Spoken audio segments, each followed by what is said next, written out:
Today, we're continuing to look at the Lord's Prayer.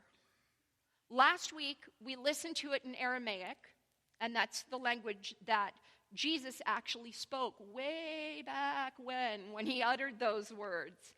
And we discovered that even when you factor in the different nuances and meanings which can affect words when they're translated directly into English, the message, it was profoundly deeper and more meaningful than the biblical interpretation most of us are familiar with. It included so much more. It seemed to really speak within the heart. Let me try to explain what I mean when I say it speaks within the heart. And I'm going to do my best approximation here.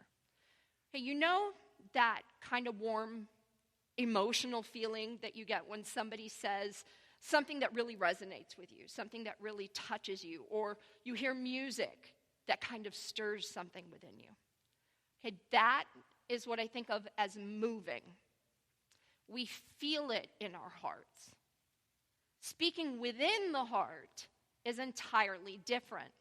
That's when you're not hearing the words in an active way, but instead you're simply absorbing the intention and emotion that those words are meant to convey. When I'm working with people and communication hit a wall and all they're doing is responding in anger or in impatience and trying to argue their points, I sometimes will say, now stop and listen with your heart. That means stop thinking of responses and reasons, because if you're thinking of a response before the sentence is out, you haven't heard. Stop reacting with your mind and simply listen with compassion and caring, with love to the feelings that people are trying to convey, not necessarily the words. That's kind of what I'm talking about when I say speaks within the heart. What we experienced here last week, especially when we heard the Lord's Prayer in Aramaic and then listened to the new translation, it was kind of like that, but bigger for me. So I'd like to see if we can get back to that place of receptiveness, that heart hearing, as we examine the Lord's Prayer in another way.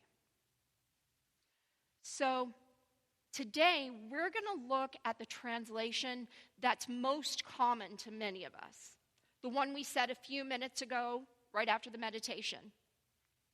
And to help us get back to that place, I'd like everyone to sit comfortably, close your eyes, and breathing deeply, really focus into the meaning of the Lord's Prayer for you.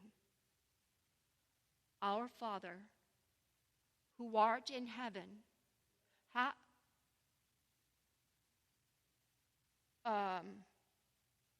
did you guys hear something just now? I think my train went off the tracks for a second. Let's start over again, okay? Going back to that space, we say, Our Father, who art in heaven. Yes, did you call me? Okay, you guys did hear that, right? Oh my gosh. Call you? Call who?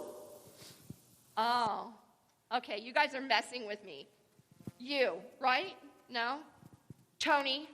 Kim? No? Okay, whoever it is, it's very, very cute, and I thank you for bringing some joy to our service. Timing was a little off, though, but thank you for that. So, one more time, let's start at the beginning. Our Father, who art in heaven. There you go again. What is going on? You called me. You said, Our Father, who art in heaven. So here I am. What's on your mind? What's on my mind? You know, they say that when we talk to God, we're praying, but when God talks to us, we're not okay in the head. Am I nuts? No, I don't think so. Well, that's a relief, I guess.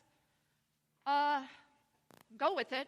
Nothing's really on my mind because I'm kind of busy here. I'm a minister, and I'm giving a Sunday talk about Jesus' ancient prayer. So I was really just reciting the prayer to set the tone. Beyond that, and thinking about this, I'm really not thinking about anything in particular. All right, then. Go on. Okay. Thank you. Our Father, who art in heaven. Excuse me, but I just have to ask you, do you know the meaning of what you're saying? Because it is really, really important. You know, I'm trying to do a sermon here. I've got all these people out here waiting to hear something inspirational from me, and you're kind of making it awkward. Am I interrupting you? Oh, really? God interrupting a sermon about God. Right. You win. The sermon can wait. You know, when I became a minister, I gotta say, I didn't expect a test. I mean, I knew I'd face challenges, but I didn't expect a one-on-one quiz, especially not when I'm up here in front of everyone, especially less than 3 months into giving sermons. Gina. Haven't you learned yet? I don't give you tests. I was just wondering if you knew the power in the words you just spoke. Hallowed means wholeness and perfection. Name really refers to the nature of something. So when you said, hallowed be thy name, what you really said was that wholeness and perfection are my nature. That is such an important concept to grasp. One I think your congregation could benefit from fully understanding. Because if my nature is wholeness and perfection, then I know nothing of separation and imperfection. I know nothing of sickness, of troubles, of sorrow, of failure, of pain, of hurt. Hallowed be thy name means my nature is altogether good, and that I am the author of perfect good.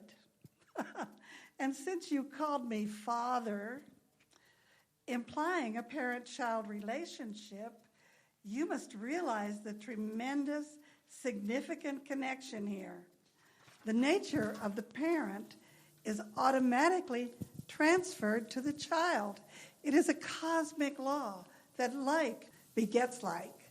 Just like it's not possible for a rose bush to produce lilies or for a cow to give birth to a dog, my offspring must be of the same nature as I. And since my nature is wholeness and perfection, so is yours, my child. So is yours. Whatever appearances may say to the contrary. Now that's something to share with your congregation, isn't it? Yes, I'd say so. I think they're having some trouble hearing you, though. It's kind of quiet. Are you guys hearing what I'm getting here? Or have I really lost it now? Oh, geez. It's gone. All the marbles. Okay. Well, since you and I are speaking privately and you're not giving me time to do a sermon, I may as well run with it. Since you brought it up, what's with the father thing? Can I ask about that? Certainly. A lot of people do. I imagine they do. You got louder. Okay, so why father? Why are you always portrayed as masculine in the texts? It's really pretty simple. Just remember, this prayer was spoken over 2,000 years ago. Using masculine terminology was the norm then. Look at The Science of Mind, for example. Ernest Holmes wrote it as recently as 1926, and yet it still uses masculine terms too. By the way, I want you to know that I don't mind every time you gender neutralize an Ernest Holmes quote. I know that some of my children did not have human fathers who were nurturing, supportive, and unconditionally loving. And so for them, thinking of me as father may not feel very good. But what is important is the overall concept of the perfect father. That is what I am. Because wholeness and perfection are my nature, I know only love. I know only support. I know only nurturing. I'll let you in on a little secret. I don't really care what label you put on me. Call me father, call me mother, call me Sally, or call me Howard. Yes, I know about the Howard be thy name thing.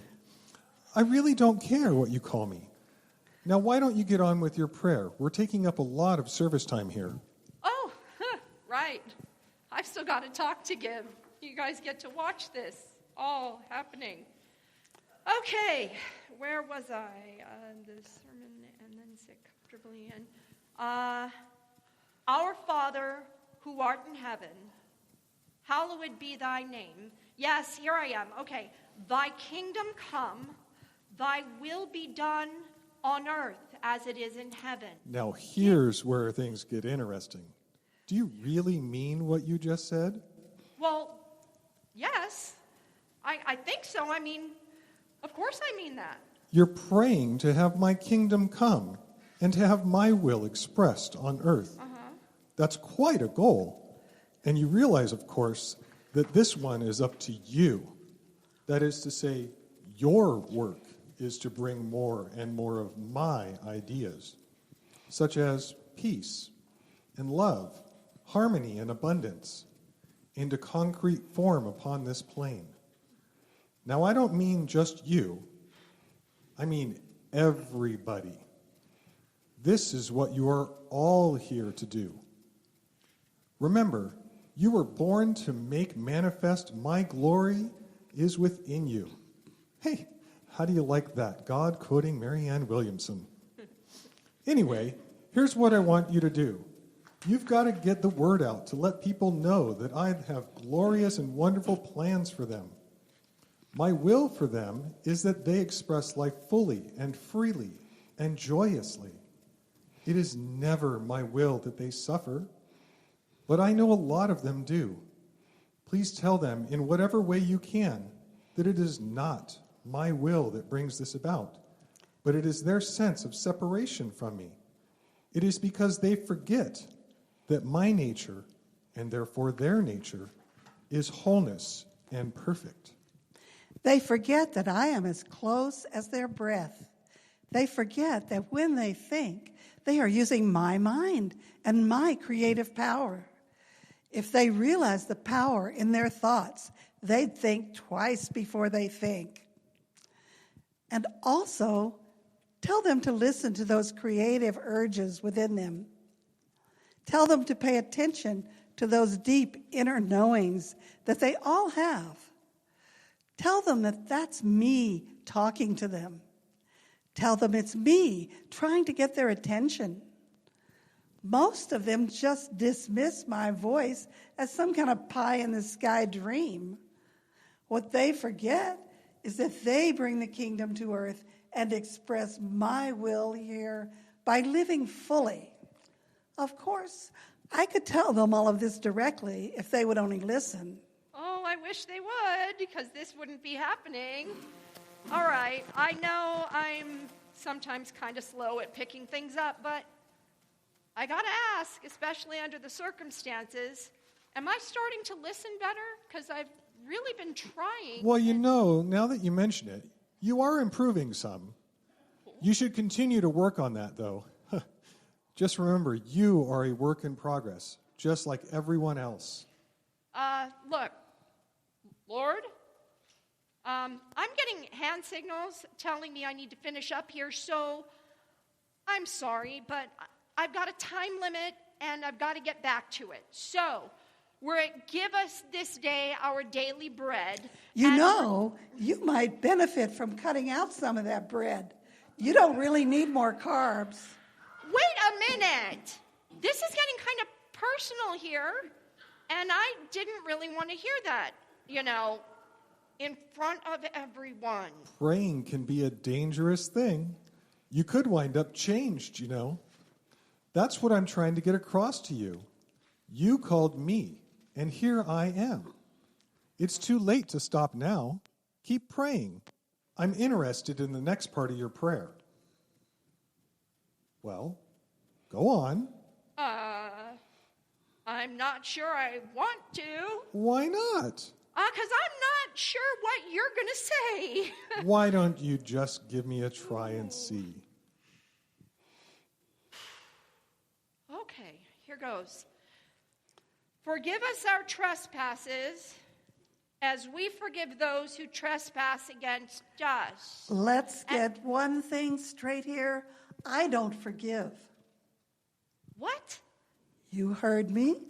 I don't forgive. Okay, well, that sure gives us the warm fuzzies here. Well, think about it for a minute. Go back to that hallowed be thy name part we just went over. If my nature is wholeness and perfection, I know nothing else. And if your nature is wholeness and perfection, I know nothing else of you. So I know nothing to forgive. Simple as that. You, on the other hand, are a different story. When you don't forgive, you really muck up the works. My wholeness and perfection have a pretty hard time expressing through you when you're unforgiving. That's really what this line of the prayer means. As you forgive events and people in your life, you are freed from feelings of separation from me. So, have you forgiven everyone you need to forgive? Well, yes, I do try to. As Yoda said in the great spiritual movie Star Wars, do or do not. There is no try. I inspired that line, So I'll ask the question again.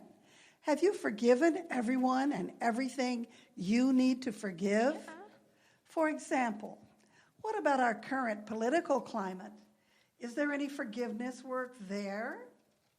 Okay, I have a really strict no politics policy when it comes to church, because talking about political opinions, I've seen it can be pretty divisive. But since you mention it, and because it's you mentioning it, there actually is something I'm struggling with. I don't understand why people seem to have this volatile us versus them mentality about political stuff these days. I mean, it seems like everyone's actively looking to attack each other. And what's worse is that whole groups of people will kind of band together and fight. And I'm sure you already know all of this, but it's gotten really bad. I mean, people are getting violent with each other. And what's worse than that is people aren't being held accountable for it. I'm really struggling with that. It's not right to hurt people and get away with it. And over what? A difference of opinion? I mean, now that I think about that, it kind of chaps my hide. But what about your prayer? You just prayed to forgive everyone. You just prayed to have your connection with me strengthened. Didn't you mean it? Well, yes, I meant it, but I mean, this is kind of a big thing. I bet there's people here with me who'd like to see this changed, aren't there? No. Actually, there can't be. You see, I can't express through you. You can't live the kingdom here on earth if you insist on carrying around any bitterness inside. Now, can you? No, I guess not. So what are you going to do about it? Not try to do about it, but do about it. Well, I'm going to keep working on it. Nope. That won't cut it. What are you going to do about it now? Now. Like, right here now? In the middle of this service that's supposed to be happening? Which, by the way, I really need to get back to. This is important. They'll wait. You'll wait. Okay, here goes. I fully forgive and release you. I loose you and let you go quickly to your good and peace. All things are cleared up between us now and forever. I now behold you with the eyes of love, and I rejoice in your perfection. You are free, and I am free too. Good? Well, that was a start. But let's try it one more time with a little more gusto. Okay. I fully and freely forgive and release you. I loose you and let you go quickly to your good and in peace. All things are cleared up between us now and forever. I now behold you with the eyes of love, and I rejoice in your perfection. You are free, and I am free too. There now. Wonderful. How do you feel? Well, not bad. Actually, I feel kind of great. You're right. I feel lighter and freer and closer to you, like more filled with your presence. That is the whole idea, You're not through with your sermon prayer, so go on. Really? You're sure there's nothing else? Okay. Lead me not into temptation, but deliver me from evil. Of course I'll do that. I always do that. You just need to cooperate. Wait, what? What does that mean? Well, just look at some of the things that tempt you. You make choices that aren't always the greatest for you, don't you? What about just this week, for example? You chose to play a silly computer game for 2 hours, even though you had committed to yourself that you were going to work on Christmas and church stuff all day. Did you get much done? No, because you were playing for too long. What about your choice to overload your schedule so you hardly have any free time with your husband? What about the choice you make now and then to avoid having to go out and interact with the world outside your home? What about the choice to hide when your appearance isn't what you want? Isn't there a video you've been telling Tony you'd make for him for that clock or time app thing? TikTok. What about your choice to lose patience with someone? What about your choice to think negative thoughts? What about your choice to drive... Okay, I get it. Whether I know I'm doing it or not, I make my choices, and I reap the consequences, right? Right. See what a quick learner you are? And just so we're really clear about this line of the prayer, I've never been a big fan of the word evil. People think it means negative power separate from me. But if I am wholeness and perfection, as we've already established I am, then a negative power separate from me is impossible. I loved it when your Ernest Holmes wrote, "The problem of evil will be met only to the degree that you cease doing evil and do good. For evil will disappear when you no longer indulge it." That Ernest, he was a pretty smart guy. You should listen to him more often. Now, go ahead and finish your prayer. Okay. Last try here. For thine is the kingdom and the power and the glory forever. Do you know what would bring me glory forever? Do you know what would really make me happy? No, but you're going to tell me, aren't you? If you realized who walks as you all the time. If we had these conversations more often. If you would allow me to direct and guide your life. If you would keep working on that forgiveness piece. It's a pretty constant thing. Then my kingdom, my power, and my glory would be yours as well. Right here on earth. Well, amen to that. Yes, amen to that. Wow, that's some really big stuff. Okay, with that, though, I really do have to get back to my message today. I still have a sanctuary full of people who are waiting to hear something inspiring. So, what shall we tell them? I think you and I already did. I guess you're right. Hey, I have an idea.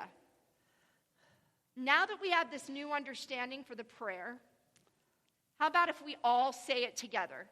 And I bet if we asked, God would even join us. I'd love to. Our Father, who art in heaven, hallowed be thy name. Thy kingdom come, thy will be done on earth as it is in heaven. Give us this day our daily bread, and forgive us our trespasses, as we forgive those who trespass against us. And lead us not into temptation, but deliver us from evil.